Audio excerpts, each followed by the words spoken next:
The Upanishads in two parts, part 2 translated by F. Max Muller, Brihadaranyaka Upanishad 6th Ayaya 2nd Brahmana. Svetakatu Arunaya went to the settlement of the Pankalas. He came near to Pravahana Gaevale, who was walking about, surrounded by his men. As soon as he, the king, saw him, he said, "My boy." Svetakatu replied, "Sir." Then the king said, "Have you been taught by your father?" "Yes," he replied. The king said, "Do you know how men, when they depart from here, separate from each other?" "No," he replied. "Do you know how they come back to this world?" "No," he replied. "Do you know how that world does never become full with the many who again and again depart thither?" "No," he replied. "Do you know, at the offering of which libation the waters become endowed with a human voice, and rise and speak?" "No," he replied. "Do you know the access to the path leading to the Devas, and to the path leading to the fathers, i.e., by what deeds men gain access to the path leading to the Devas, or to that leading to the fathers? For we have heard even the saying of a Rishi, I heard of two paths for men, one leading to the fathers, the other leading to the Devas. On those paths, all that lives moves on. Whatever there is between father, sky, and mother, earth." Svetakatu said, "I do not know even one of all these questions." Then the king invited him to stay and accept his hospitality. But the boy, not caring for hospitality, ran away, went back to his father, and said, "Thus then you called me formerly well instructed." The father said, "What then, you sage?" The son replied, "That fellow of a Raganya asked me 5 questions, and I did not know one of them." "What were they?" said the father. "These were they," the son replied, mentioning the different heads. The father said, "You know me, child, that whatever I know I told you. But come, we shall go thither, and dwell there as students." "You may go, sir," the son replied.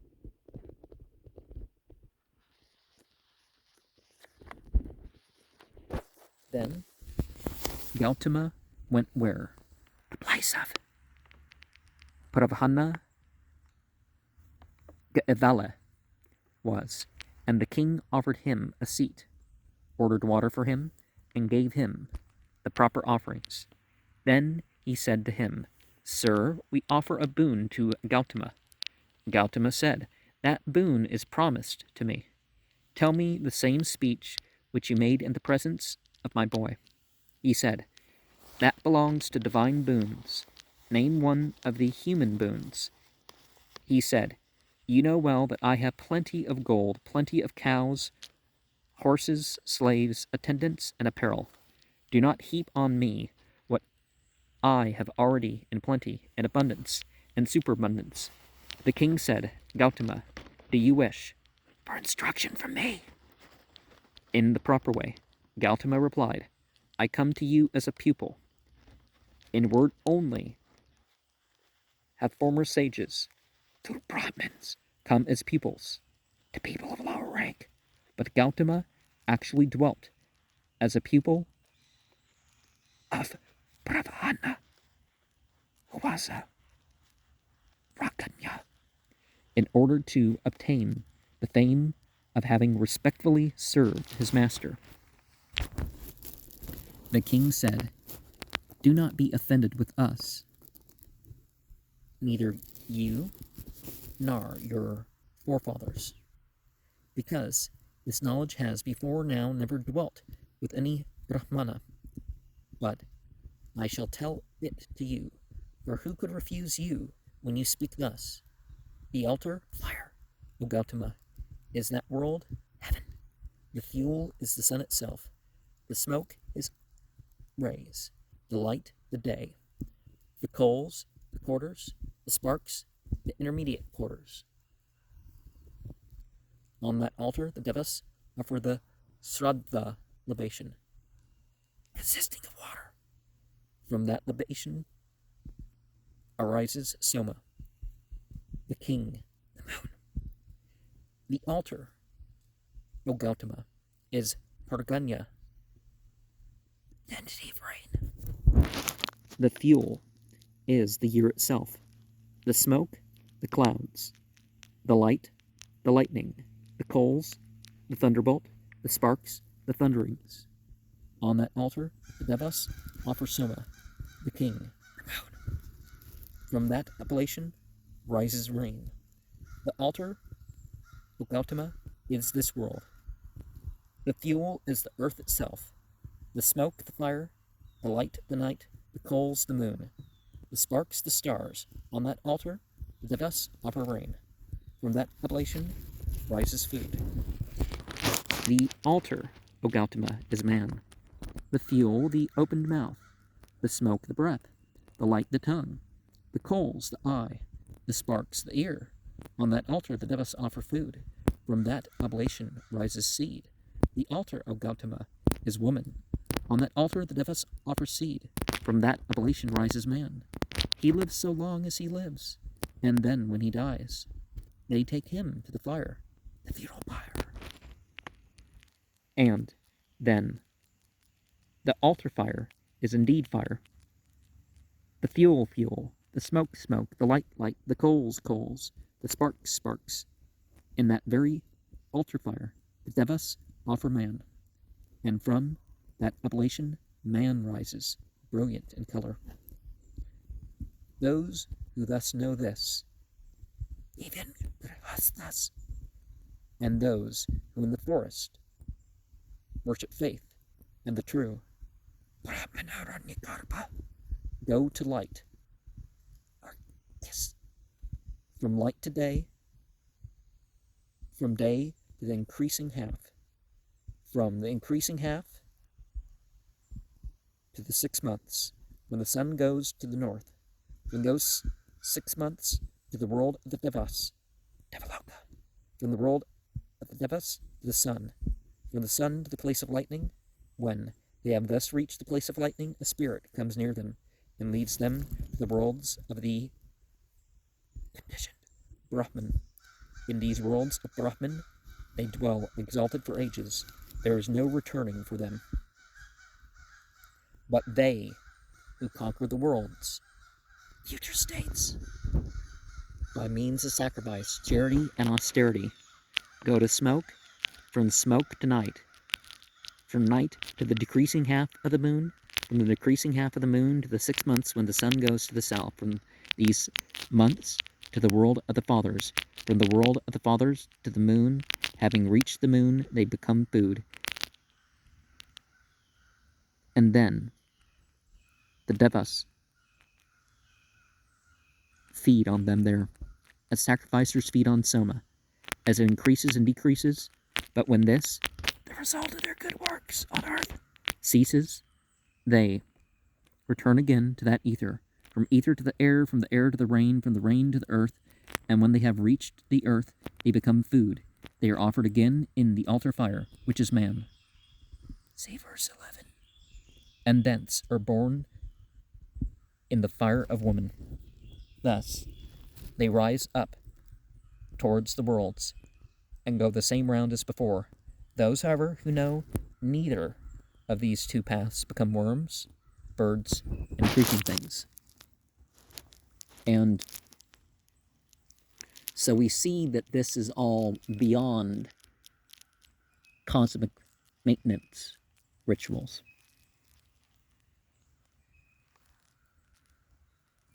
And it increases and decreases in verse 16 there.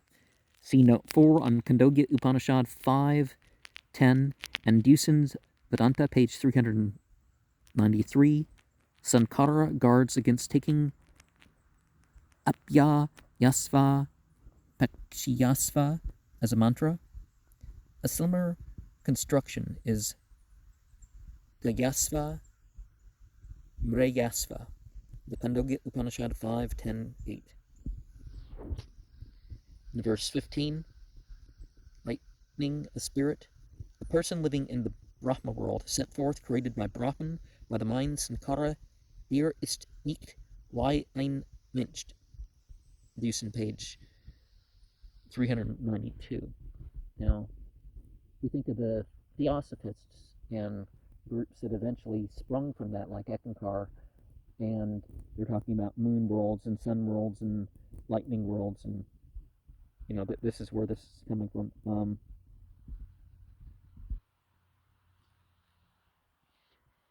And also verse 2, and the true, which is put in parentheses, Brahman Harangarbha. Sankara translates those who with faith worship the true, and this seems better. And while if they're recalling to mind the true, see our translating so many of these things as worship kind of confuses us. Now there were people that worship, but then if you're worshiping via a divine quality name, it's not the same thing as worshiping, worship the God of truth, but not truth itself. You know what I'm saying? And in verse 13, the altar is woman. Tasya upasta eva samilo mane dhumo yonir arkiryadanta karote te ngara vinanda vis pulinga. And in verse 11, the altar is this world. Here's a distinction made between Ayamloka, this world, and Prithvi, earth. Well, in the Khandogya Upanishad, Ayamloka is the earth, Asauloka, the heaven. Which, these cosmology charts are useful, but, it's not necessarily worth arguing over, oh, well, I prefer this chart versus that chart. It's like, okay, well, arguing in the way like one's wrong and the other's right. And in verse 9,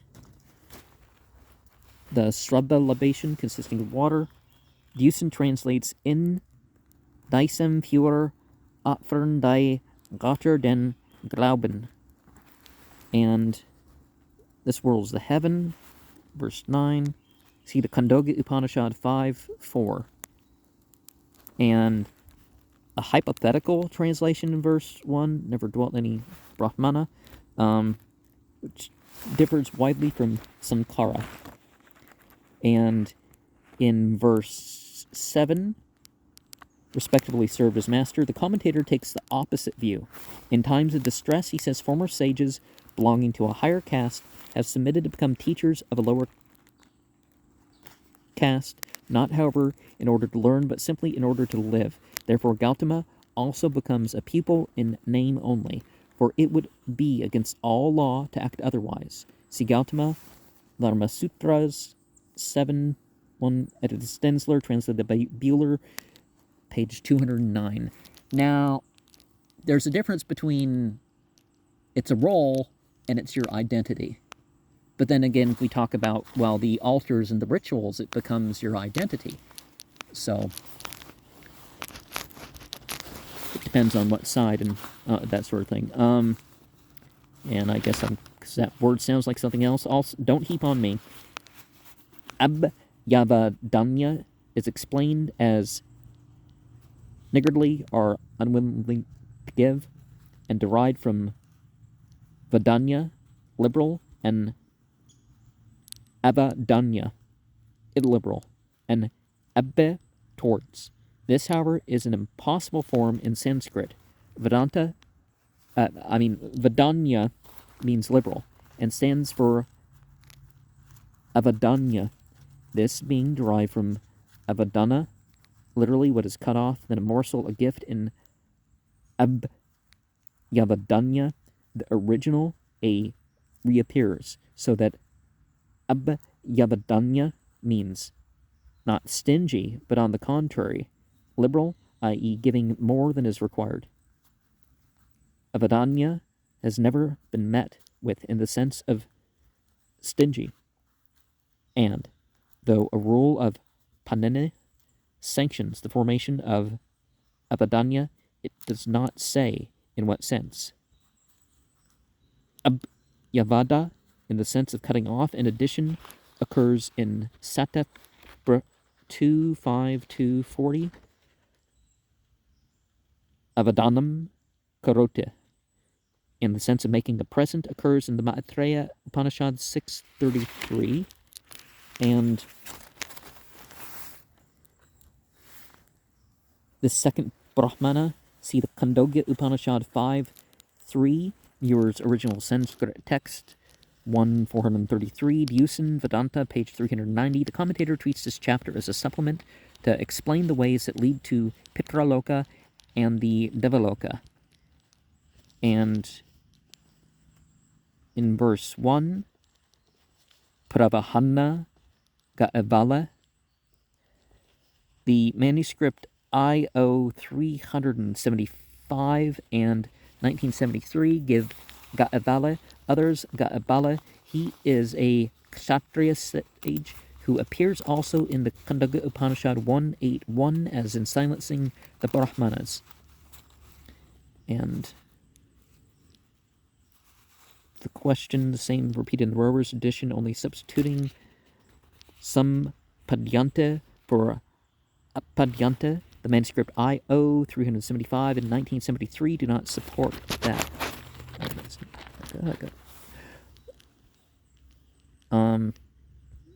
There was a wet leaf that fell on this. Okay. Petroloca.